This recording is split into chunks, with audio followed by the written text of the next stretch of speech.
بسم الله الرحمن الرحيم. رح نبدأ اليوم بمحاضرة الهارت فالفز والساوندز وأمراض الفالفز المتعلقة بالكارديو فاسكولار. بداية الكلام لازم يكون عن الفالفات الموجودة بالهارت، وعنا four type of valves. عنا شيء اسمه AV valves يعني بين الأتريوم والفنتريكل، وفي شيء عنا شيء اسمه semilunar valves.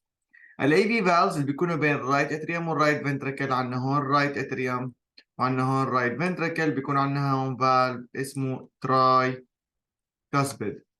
بعدين من الرايت فنتريكل باتجاه البولمونري ارتري في عندنا فالف اسمه بولمونري فالف. من الليفت سايد ليفت اتريوم في عندنا الميترال فالف، بعدين الليفت فنتريكل، بعدين الاورطه، في هون الاورتيك فالف. الأهمية الكبرى تكمن دائما بفالفات الجهة اليسار اللي هو الأورتيك والميترال. الميترال مميز بأنه فالف مكون من تو كاسبس، يعني بس له اثنين وينجز اللي بيسكروا غلافين بس. لازم نعرف كل فالف من هدول شو ميزته، شو الأمراض اللي ممكن تيجي عليه، وشو الأشياء اللي بتخلينا نكشف المرض. نبدأ الكلام عنا بالستيثوسكوب بليسمنت في أماكن معينة لكل مكان من أماكن الفالفات. مثلا الأورتيك فالف هو الوحيد اللي بينسمع على الرايت سايد. On the left side same level بنسمع البولمونري فالف. عند الأبيكس of the heart under the nipple بيجي الميترال والترايكاسبيد. It's very hard to differentiate as a medical student، لأنه بهاي المنطقة بنسمع كثير أصوات مثل VSD، مثل الترايكاسبيد فالف، مثل البولمونري regurgitation. يعني في كثير أشياء ممكن نسمعها بهذا المكان. لكن بهمنا إنك تقسم الصدر إلى قسمين، نصف أعلى ونصف يمين نصف يسار. المربع اللي على اليمين فوق فيه الأورتيك بهالمنطقة تقريبا، بهالمنطقة البولمونري ترايكاسبيد، وهون الميترال.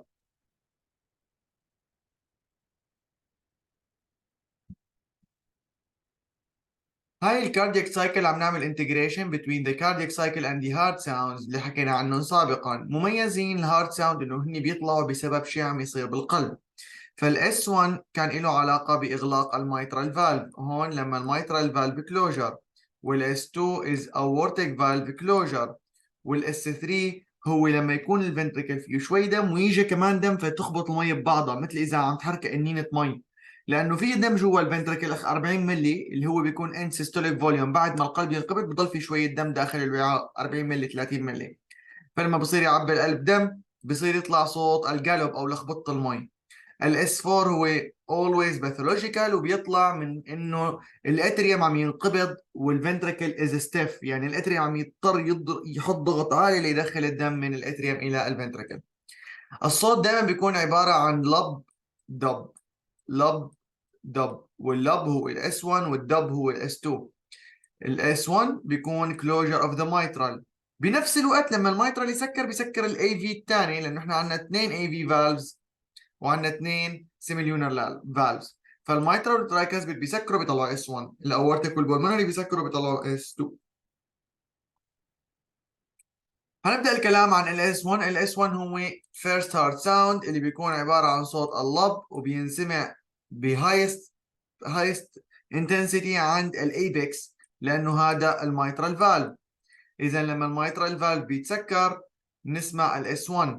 أحيانا بصير عندنا شيء اسمه splitting of S1. كلمة splitting معناها فالف هني المفروض يسكروا مع بعض.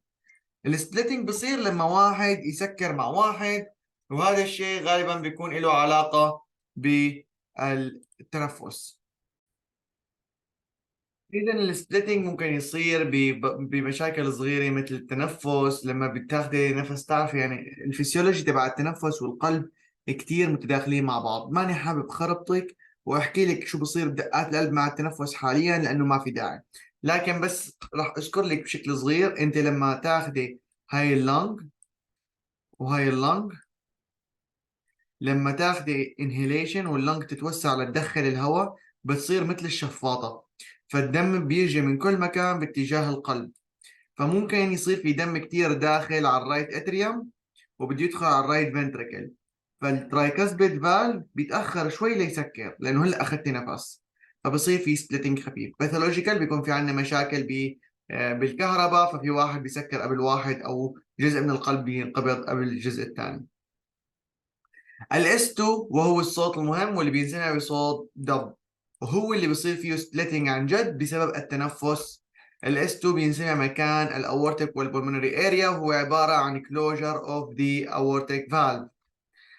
الفسيولوجيكال سبليتنج اوف اس 2، ليش احيانا الاس 2 بيصير لب دب دب لب دب دب؟ سو لب فيرست هارت ساوند، دب دب از سكند ساوند. هذا اثناء الديب انسبيريشن، لانه انت لما تاخذي هواء قوي بيفوت دم كثير على الرايت فنتريكل، بيفوت دم كثير على الرايت اتريوم، دم كثير على الرايت فنتريكل، فبيتاخر البulmonic فالف ليسكر، وهذا اسمه ديب انسبيريشن سبليتنج. لكن لما يصير عندنا باثولوجيكال سبليتنج اوف اس 2 غالبا بيكون عندنا مشكله اما كونجينيتال او عندنا اي اس دي، اللي هو عندنا هذا القلب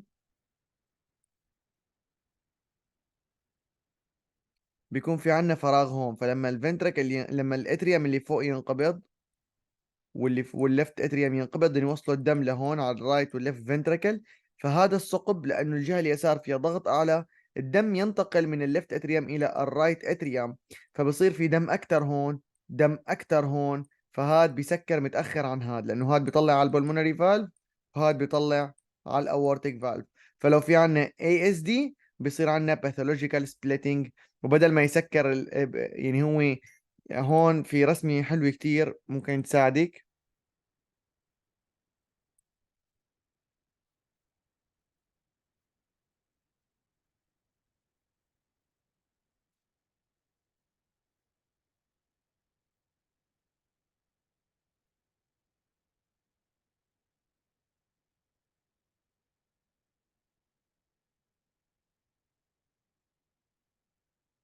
Sound of the heart when splitting when splitting when splitting when splitting. هاي السبليتنج. فهو مفروض انه يسكر الاورتك قبل البولمونري. لما تاخدي نفس قوي وتدخلي هواء داخل الصدر ويصير في دم اكتر بسبب اي اس دي او في اس دي، بصير عنا البولمونري بيسكر قبل الاورتك، وهذا اسمه بارادوكسيكال سبليتنج. بدل ما يسكر الاورتك قبل البولمونري سكر البولمونري قبل الاورتك. الفسيولوجيكال سبليتنج هو اثناء التنفس. الوايد سبليتنج لما يكون في عندنا ديلي بالرايت فنتريكل امبتينج. الفيكسد سبليتنج بصير عندنا لما يكون عندنا اي اس دي او في اس دي. البارادوكسيكال سبليتنج بصير عندنا لما يصير عندنا شيء اخر تسكير الاورتيك فالف، مثل اذا عندنا اورتيك ستينوزز او ليفت بوندل برانش بلوك، يعني ليفت فنتريكل بيتاخر لينقبض. الكاردياك سايكل هون نحن كنا حاكين قبل انه اول شيء بيكون عندنا بالسيستول هو ايزوفولمتريك كونتراكشن مشان نزود الضغط. لما نطلع الضغط فوق الاورتيك فالف بيفتح الاورتيك فالف وبيطلع الدم من الرايت فنترك من الليفت فنتركل الى الى الاورطه، ولما يصير الضغط اقل بيسكر فبيطلع الاس 2. الاس 3 فهو بيطلع هذا الصوت في بدايه الدايستول بالايزوفولمتريك نو ما بالرابid فيلينج، بالرابد فيلينج فيز. فالاس 3 ممكن يكون فيسيولوجيكال، بالذات اذا واحد كان نحيف ممكن تسمع الدم لما عم يدخل الليفت فنتركل. اذا كان ولد صغير ممكن يكون باثولوجيكال اذا عنده هارت فيلير. اس 4 از اولويز باثولوجيكال، بيدل على مرضى الضغط اللي بيكون عندهم هايبرتنشن كتير قوي وضغطهم عالي بيكون عندهم اس 4، لانه بسبب الهايبرتنشن القلب صار كله عضلات، صار فيه عضلات كتير، فصرنا بحاجة دم اكثر لنوسعه، فبدنا ضغط اكبر، فالاتريوم بيضطر يضغط بقوه ليدخل الدم ويوسع القلب، فبيطلع عنا الاس 4. الاس 3 واللي بنسميه هارت فيلير ساوند، هو هارت فيلير ساوند مهم جدا. هو فيسيولوجيكال عند الحوامل، عند الصغار، وعند الانحاف. الباثولوجيكال اس 3 بينسمع لما الفنتركل يصير فيه اوفر فيل، فيه دم زياده، بالكونجستيف هارت فيلير. اذا هو مميز جدا بالكونجستيف هارت فيلير. اثناء الرابid ventricular phase بصير عندنا هيك، بالذات اذا كان عندنا aortic regurgitation. كلمه regurgitation وستينوزز هي عباره عن وصف للفالف. لما يكون عندنا فالف، هذا فالف ما عم نقدر نفتحه كويس بنسميه ستينوزز، مسكر. طيب في عندنا فالف عم نفتحه ويمر الدم عم يروح بس عم يتأخر ليسكر أو ما عم يسكر كويس، هذا اسمه ريجرجيتيشن، يعني الدم بيرجع من هون بيرجع لهون. فنتخيل الليفت فنتركل، هذا الليفت فنتركل، الليفت فنتركل فيه الاورتيك فالف وفيه المايترال. مفروض يسكر الاورتك بالدايستول، فلما ما يسكر كويس يصير بهالشكل هاد، ما عم يسكر كويس، فالدم عم يرجع من هون وعم يجي من هون، فبصيروا يتلخبطوا ببعض، بصير يطلع تيربد. هذا التيربد اسمه ميرمر، اي صوت بصير فيه لخبطه بالدم، صوت غريب، بنسميه ميرمر. بيطلع عنا شيء اسمه بروتو دايستوليك جالوب. جالوب يعني مثل حركه اللسان، لب دب دب لب دب دب لب دب دب لب دب دب لب دب دب، هيك بصير يطلع عندك صوت ما مثل لب دب دب. يعني شلون تسمعك اياها؟ حاول يا رب يطلع الصوت صح. سريع جدا، في صوت زياده، وبينسمع اكثر شيء بالمايترال فالف. الاس 3 متى ما سمعنا اس 3 وي سسبكت congestive heart failure first until proven otherwise. الاس 4 هذا ما فيه معه مزح، هذا اكيد 100% مرضي. الاس 4 لما يكون عندنا لو ventricular compliance، كلمة compliance يعني قابلية للتمدد، فهذا لما بيكون المريض عنده ضغط فبيكون المسلز كتير كبار والفنتركل بيكون ستيف، فبيضطر الاتريوم يضغط بقوة لحتى يعمل دايلاتيشن للفنتركل ليساع فيه دم. اذا الكونجستيف هارت، اذا الهايبرتنشن بيعطي اس 4، الكونجستيف هارت فيلير بيعطي اس 3. هلا لازم نحكي عن الميرمرز. معنى كلمة ميرمرز يعني صوت غريب. طيب كيف بدنا نعرف شو هو الميرمر؟ دائما لما بيكون عندك هارد ساوند وبدك تعرفي هل هو هذا مرضي ولا ما مرضي وشو ممكن يكون، لازم نبدأ بسكيم. سكيم، السكيم بتكون كهيك، بتعملي S1 خط، S2 خط. هاي المنطقة هون بسكر الميترال فالف كلوجر، هون اورتيك فالف كلوجر. لما يسكر الميترال فالف تبلش هاي المنطقة، لما يسكر الاورتيك فالف بيبلش هاي المنطقة. اذا لما يسكر الميترال فالف بيبدأ عنا السيستول، ولما يسكر الميترال فالف الاورتيك فالف بيبدأ عنا الديستول. اذا هون عنا ميرمرز سيستوليك وهون عنا ميرمرز دايستوليك، يعني اصوات تطلع بالسيستول، اصوات تطلع بالديستول. شو الاصوات اللي بتطلع بالسيستول؟ السيستول معناه انه المايترا المفروض يكون مقفول، والاورتك مفروض يكون مفتوح بمنطقة السيستول. اما المايترال ما عم يسكر منيح فبيكون عندنا مايترال ريجرجيتيشن، او الاورتك ما عم يفتح كويس فبيكون عندنا اورتك ستينوزس. بينما هون مفروض لما الاورتك يسكر مفروض يكون الاورتك مقفول والمايترال مفتوح. طيب اذا صار عندنا صوت بهالمكان هاد، اما الاورتك ما سكر كويس فبيكون عندنا اورتك ريجرجيتيشن، او المايترال ما فتح كويس فبيكون عندنا مايترال ستينوزس. هدول اذا مين ايديا لنفرق بين السيستوليك ميرمرز والدايستوليك ميرمرز. في منهم بيكون شيء اسمه، هاي مبدئيا انواع الاصوات. بعدين في اصوات بتكون فقط بالبدايه فبنسميها ايرلي سيستوليك. في اصوات بتكون طول فتره الديastole فبنسميها هولو دايستوليك، يعني طول ما القلب عم يعمل دايستول في صوت غريب موجود. هاي السكيمة بتساعدك تفرقي، واذا استخدمتيها رح تعرفي تحلي كل الامراض اللي عندك، لانه انت ما مطلوب منك كل التفاصيل، مطلوب منك المين باثولوجيز. هنبدأ بالسيستوليك ميرمرز، ويعني المشكلة حتكون بهالمنطقة، إما المايترال ما عم يسكر كويس أو الأورتك ما عم يفتح كويس. والصوت بيكون بين الاس 1 وبين الاس 2، وبيكون إما أورتك ستينوزز وإما مايترال ريجرجيتيشن. الديستوليك ميرمر بتكون بعد الاس 2، طبعا بيجي بعده اس 3 واس 4 بعدين اس 1 لو كان عندنا أمراض، بيكون فيها aortic regurgitation or mitral stenosis. All make sense as I told you. هلا رح نحكي عن البريشر اوفرلود والهايبرتنشن واستجابة القلب لزيادة الدم الموجود جواته. القلب بيستجيب بطريقتين، انت القلب عندك هذا قلب، لما بده يتوسع بيتوسع بطريقتين، اما بيتوسع الغلاف الخارجي فبصير شكله هالشكل هاد، بيكبر بهالدرجة، والمسلز بضل نفس السمك ما بيزيد سمك المسلز، فممكن يصير يساع دم 500 ملي. هذا اسمه السنتريك هايبرتروفي. بينما الكونسنتريك لما بيكون بمرضى الضغط تكبر العضلات بتصير سميكي، فالراديوس بقل، فبدل ما يساع 200 ملي الطبيعي 200 بصير يساع 150.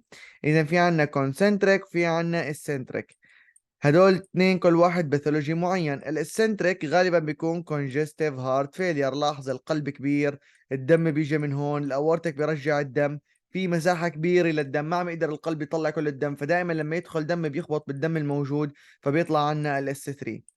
بينما بهاد القلب كتير سميك، فصعب جدا انه نوسع القلب ليساع دم، فبيطلع عنا الاس 4. هاد الكونسنتريك له علاقة بالهايبرتنشن، بينما الاسنتريك له علاقة بالكونجستيف هارت فيلير. راح نحكي بالتفصيل عنهم. نبدأ الكلام عن الاسنتريك هايبرتروفي. هون حكينا عن الكونسنتريك هايبرتروفي وقلنا انه علاقة بانكريز افتر لود، والافتر لود هو الضغط اللي لازم يعمله الفنتركل ليطلع الدم باتجاه الاورطة. يعني بدل ما يكون الضغط 120 ليفتح الفالف على 80، بصير لازم يطلع لل 160 على 100، لانه عندنا كونسنتريك هايبرتنشن، كونسنتريك هايبرتروفي.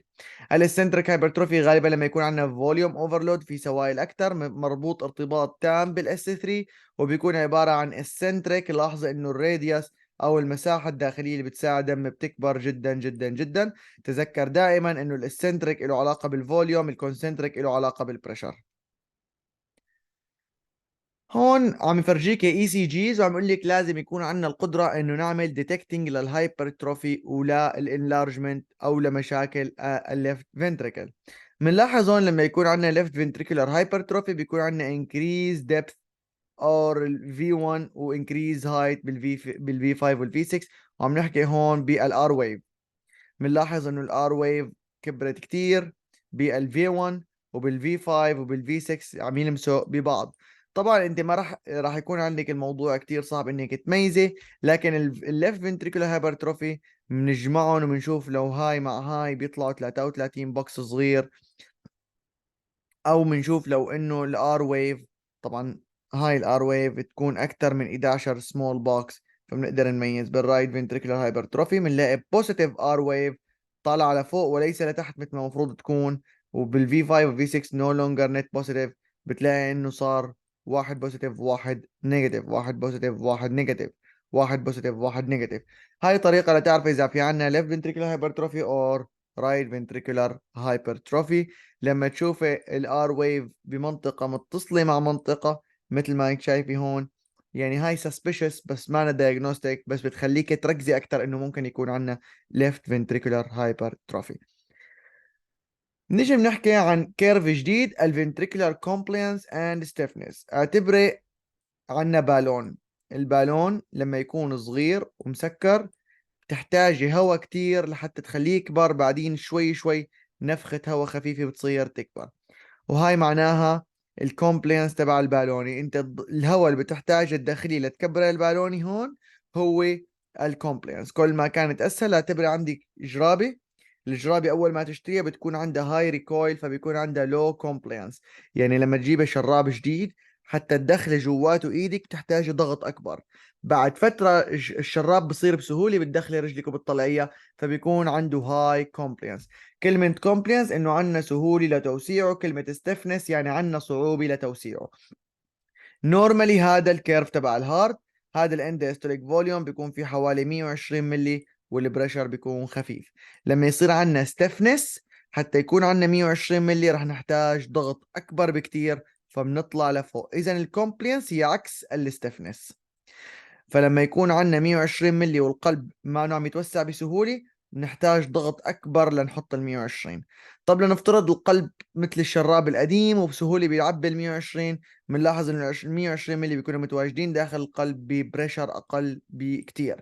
بدل ما يكون اللي هو الأوبتيمم بريشر 15، بنلاقيه صار 5 أو 30. decreased compliance معناها انه القلب صار عنده stiffness او صلابة اكبر، فبنحتاج بريشر اكبر لنحط نفس السائل اللي كنا نحطه سابقا. decrease stiffness اللي معناها increase compliance معناها صار بدنا ضغط اقل لنحط الدم داخل الفنتركل عن السابقا. هاي الصورة بتعطيك الدرول البريشر فوليوم كيرف، وبنشوف فيها اورتيك ستينوزز، ونحن ما لنا متأكدين الاورتيك ستينوزز بيكون سيستوليك ميرمر ولا ديستوليك ميرمر. بنعمل S1، بنعمل S2. هون مفروض يكون مقفول الميترال، هون مفروض يكون مقفول الاورتيك. اذا هون المفروض يكون الميترال مقفول والاورتيك مفتوح. لو ما فتح بيكون عندنا اورتيك ستينوزز. اذا الاورتيك ستينوزز هو سيستوليك ميرمر. هون القلب بيحتاج ضغط اكبر لحتى يفتح الفالف، فبدل ما يفتح الفالف هون ما بيفتح لهون، وما بيكون في وقت كتير لنطلع الدم لانه رح يصير النكست هارت بيت، فبنطلع الدم بسرعه. لاحظ انه القلب كان عم ينتقل من 150 الى 50، عم يطلع 100 ملي، صار ينتقل من 150 الى 80، ما عم يطلع غير 70 ملي. هذا الشيء بيأثر انه ينزل الايجكشن فراكشن داخل الهارت، وهذا كله بيقود لانه يصير عندنا هذا الكيرف بهذا الشكل. فهاي الرسمة اللي قدامنا بيصير عندنا انكريز ريزيستنت لطلعة الدم، فبنضطر نطلع بالجدول لفوق. بيصير عندنا لأنه ما عندنا وقت لتطليع الدم بيصير عندنا ديكريز ستروك فوليوم. طبعا الخط الأسفل خط التحرك من اليمين إلى اليسار هو الستروك فوليوم. هذا بيكون عندنا سيستوليك ميرمر، يعني عندنا ضغط لأنه صار عندنا هيك واحتجنا ضغط أكبر، مما يؤدي إلى ليفت فنتريكولار هايبرتروفي كونسنتريك هايبرتروفي، فبيعطي اس 4 لأنه الهارت صار مور ستينوتيك. بهاي الرسمة اللي قدامنا بيقول لنا عنا mitral stenosis. mitral stenosis لما الميترال المفروض يكون open والاورتيك closed، ما عم يصير عنا بيكون diastolic volume diastolic murmur. هون بصير عنا عدم قدرة على ملء الفنتركل بسهولة، مما يؤدي إلى نقص الدم الداخل إلى الليفت فنتركل. فلما يقل الدم الداخل للليفت فنتركل بتقلل الستروك فوليوم وبيقلل افتر لود. ليش لنزود الضغط اذا اصلا ما عندنا دم كتير؟ شلون بدنا نضغطه زياده؟ فبنلاحظ انه الرسمه بتتحرك باتجاه اليسار. diastolic murmur, no abnormal heart sound. الاتريا dilated hypertrophy، الاتريا بصير يكبر بحاول يدخل الدم ويفتح الميترال فالف. الرسمة اللي قدامنا هاي الاورتيك اور البولمونري ريجرجيتيشن، اللي بتكون عبارة عن السنتريك هايبرتروفي، اللي صار عندنا توسع بالليفت فنتريكل، بالليفت فنتريكل اريا. صار في عندنا دم اكثر راجع من الليفت اتريوم ومن الاورتيك فالف، فبصير عندنا شيء اسمه increased preload، لانه الدم عم يجي من جهتين، عم يجي من الاورتيك فالف وعم يجي من الليفت اتريوم. ولانه عندنا دم زياده فراح نطلع دم زياده، فبصير عندنا increased stroke volume. هذا الشيء بيخلي السنتريك هايبرتروفي، لانه this is an volume overload situation. volume overload situation. الاورتيك ريجارجيتيشن راح يرجع دم، وفي دم جاي من الجهه الثانيه، فحيصير عندنا اس 3. وما زال اورتيك ريجارجيتيشن من خلال اس 1 اس 2. هون عندنا سيستول، هون عندنا دايستول. اورتيك ريجارجيتيشن بيكون دايستوليك ميرمر.